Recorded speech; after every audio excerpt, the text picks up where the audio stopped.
ቀዳማዊ ጃንሆይ ዙፋኑ ፊት ቀርቤ ይህንን ሂሩት አባቷ ማን ነው የሚለውን የ80 ደቂቃ ፊልም ሰርተን ስናቀርብለው ደስ እያለን ፊልሙ የመስታወት ባህሪ እንዳለው ስለስሎት በኩራት ይላል ቀጠለ። ማለትም አንድ ሰው መስታወት ፊት ቀርቦ ፊቱና መልኩን እንደሚያበጃጅ ሁሉ ይህም ፊልም መልካችንን ከነ ስልባቦቱ አሳይቶ የሚታረመውን እንድናርም ይረዳናል ሲል ተናገረ። ክቡራትና ክቡራን፣ ሂሩት አባቷ ማን ነው የተሰኘው ፊልም የሀገራችን የመጀመሪያው ፊልም እንደሆነ የታሪክ ድርሳናት ያስረዳሉ። ያኔ የፊልም ጥቅም ለሀገር ግንባታ ያለው ሚና የገባው የኢትዮጵያ ልማት ባንክ 40,000 ብር የገንዘብ ድጋፍ አድርጎ የተሰራ ፊልም ነበር። ዛሬ በዚህ አዳራሽ ያሰባሰበን ታላቅ ጉዳይ የፊልም ጥበብ መሰረታዊያን በሚል የካሜራ ቋንቋ የሚለው ይህ መጽሐፍ የምረቃ ቀኑ በመድረሱ ምክንያት ነው። በደራሲና ጋዜጠኛ እንዲሁም የፊልም ባለሙያ በሆነው አይሳነው ተከተል የተጻፈው ይህ መጽሐፍ ሁሉንም በአንድ ያካተተ ታላቅ ስጦታ ነው።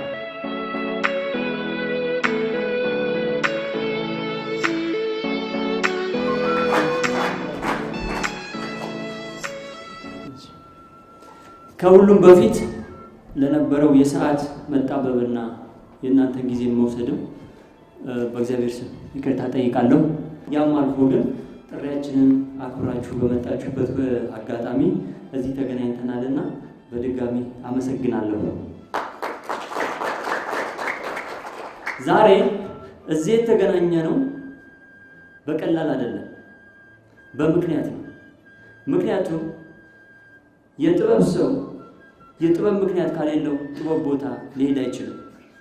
እሱ ጥበብ ውስጡ መኖሯን ሊያቅም ላያቅም ቢችል እንኳን ጥበብ ግን ምክንያት ኖሯት ካልጠራቸው በጥበብ መድረክ ሊቆም አይችልም። ምክንያቱም እግዚአብሔር ያልጠራው ሰው በመቅደሱ አይቆምም እንደሚባለው ሁሉ የጥበብ መጀመሪያ እግዚአብሔርን መፍራት ነው። ጥበብ እግዚአብሔር ነው ካልን ደግሞ እኛ የምንሰራው የምንጠበብበት ጥበብ ደግሞ ከዚህ ጋር ተያይዞ ሳይፈቀድልን መድረክ ላይ ልንቆምም ወደ መድረኩ ልንገባ አንችልም። እኛ ዛሬ የተጠራራ ነው የፊልም ሙያ ልንሰራ ነው።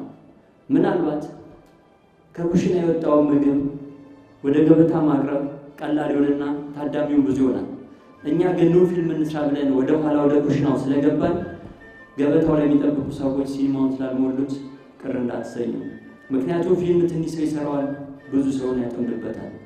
እናንተ አንዱ እንደሺ ነው በፊልም ውስጥ። ስለዚህ አዳራሹን የሞላችሁት የማያችሁ ሰዎች ከምንም በላይ ብዙ ነው። ምክንያቱም ጥበብ አንድ ፀሐይ ለዓለም እንደምታበራው አንድ ጥበበኛ ለብዙ ዓለም ተደራሽ የሚሆን ተሰጥኦ አለውና ይሄን ያልካልኩኝ ልጆች ከእናት አባት አብራክ ተከፍለው ከማህፀን እንደሚወለዱ ሁሉ መጽሐፍትም ከዳበረ ሐሳብና ዕውቀት ተጸንሰው ከአይምሮ ይወለዳሉ። እናትና ደራሲ ይባላሉ። እናት ልጇን ተንከባክባ አፋፍታ እንደምታሳድግና ለወግ ማዕረግ እንደምታበቃ ሁሉ ደራሲም ከአይምሮ የተወለደው ልጁን አፋፍቶና አዳብሮ ለጥበብ ቤተሰብ ይሰጣል። ሰዎች ባለሙያዎችን ሲያዩ ካሜራ ይዘው ፊልም እየቀረጹ ነው ይባላል።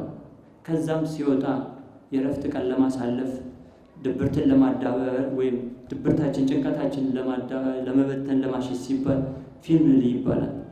ነገር ግን ፊልም ተቀርጾና ተቀናብሮ ወይም ተውቦ ተከሽኖ የሚቀርበው ሀገርና ሰውን ለመቅረጽ ነው። ሀገርና ሰውን ለማነጽ ነው። አስተውሉ። እጅግ ክቡርና ትልቅ የሆኑትን ሀገርና ሰውነትን የምንቀርጽበትና የምናንጽበት የዚህ ባለሙያ መሆንና የዚህ ሙያ ተቋዳሽ መሆን መቻል ምንኛ መታደልና ማስተዋል ነው። ስለዚህ ፊልም ሲደብረንና ጊዜ ለማሳለፍ ወይም ጊዜ ለማሳለፍ በትርፍ ጊዜ የምናየው ሳይሆን ሆኔም ብለን በውዴታ ግዴታ ሀገራችንና ራሳችንን ለመቅረጽ የምንሰራውና የምናየው መሆን አለበት። አሜሪካ ከመራር ባርነት ዘመን ጠባሳዋን ሽራ ወደ ሀያልነት ማማ ለመውጣት ከተጠቀመችበት አንደኛው ስልቷ የፊልም ሙያን መጠቀም ነው። ከዚህ አንጻር ፊልም የቅንጦት ዘርፍ ተብሎ ከተለየበት መንግስታዊ አንቀጽ ተነስቶ አገርና ሕዝብን ለማነጽ ቀዳሚ ምርጫ መሆን መደረግ አለበት በሚል ጥቁምታችንን እንሰጣለን። ከተባሉት መስኮች ጋር በአጋርነት ሊመደብም ይገባዋል። የኢንቨስትመንት አማራጭ ከምንለው ጋር ይህ ማለት መንግስት እየበጀተና ህብረተሰቡ በአክሲዮን እየተደራጀ ፊልም እንዲሰራው ይገባል ማለት ነው። በዚህ አቋም ስላመንን ነው እኛ ጀምረን መንግስትና ህዝብን እንጠይቃለን ብለን ዛሬ እዚህ የተገናኘ ነው። በአፍሪካ የፊልም ጥበብን ቀድመን ስንመለከት ግብፅ፣ አልጄሪያ፣ በሶስተኛ የኛዋ ኢትዮጵያ የታሪክ ቅድሚያውን ይዟል።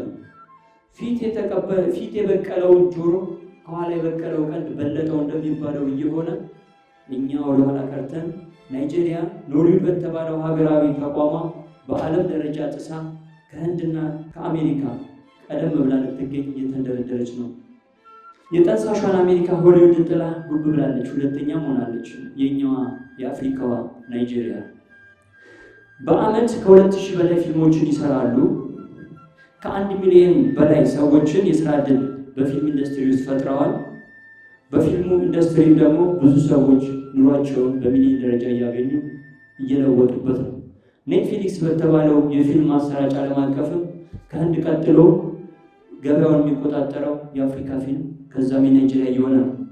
ታዲያን እኛ ቀኝ ያልተገዛን ምድረ ቀደምት ኢትዮጵያውያን ለፊልም ስራ የሚዘለቀቅ ባህልና ታሪክ ከመልካም ምድር ከውበት ጋር ይዘን በዘርፉ ለመጠቀም ትንሽ ፈዘዝ ያደረገን ምን ይሆን?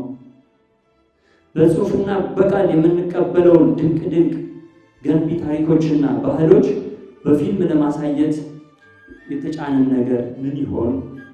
ሲኒማ ሰናይለት ተሰርቶ ቀረበ ሲባል ቀላል ነገር ይመስላል። ፊልም ማህበረሰብንና ሀገርን ማነጽ ነው ብለናል። ማህበረሰባችንን ብናንጽ ኖሮ ሀገራችንን ብንቀርጽ ኖሮ ዛሬ የሆነብን የሚሆነው ነገር ሁሉ ባልሆነብን ነበር። ስለዚህ ብዙ ማውራቱ ሳይሆን ወደ ስራ ወደ ተግባር መግባቱ ነውና የሚሻል ሀገርን ብናንጽ ማህበረሰባችን ብንቀርጽ ይሻለናል ብለን ጅማሬያችንን ወደኋላ አድርገን ሄደናል። አሳውን ከመሸጥ መረቡን መርጠን ወደኋላ የተንደረደር ነው። ብዙዎች ግብአት የሚሆናቸውን አሳ ይዘን እንወጣለን ብለን በጥበብ ዓለም መረባችን የሚሆነው እውቀት ነው። ያ እውቀት ደግሞ በመጽሐፍ ከማዘጋጀት ይጀምራል፣ ከዛ መተግበር። ስለዚህ ዘመናዊ ሙያ ውስጥ ያለውን ክፍተት በማጥበብና በመሸፈን ይህን የዛሬውን ቀን መድረክ በጋራ ልንቋጨው ተዘጋጅተናል ማለት ነው። እንዴት? ሙያተኛውን በስነ ምግባርና በእውቀት አንጾ በማስጀመር፣ ሁለተኛ ሁለገብ ብቃትና ጽናት ያላቸው ሙያተኞችን በማፍራት፣ ሶስተኛ በአክሲዮን በስፖንሰርሺፕና በፈንድ ሙያውን በመስራት፣ አራተኛ የተቀናጀ ሙያዊ ስርጭት ሰንሰለት እንዲኖር ከቅድመ ዝግጅት እስከ ቴሌቪዥንና ዩቲዩብ ሽያጭ መስመሩን የጠበቀ ሳይንሳዊ አካሄድ በሙያ የታነጸ አካሄድ በመዘርጋት ማለት ነው።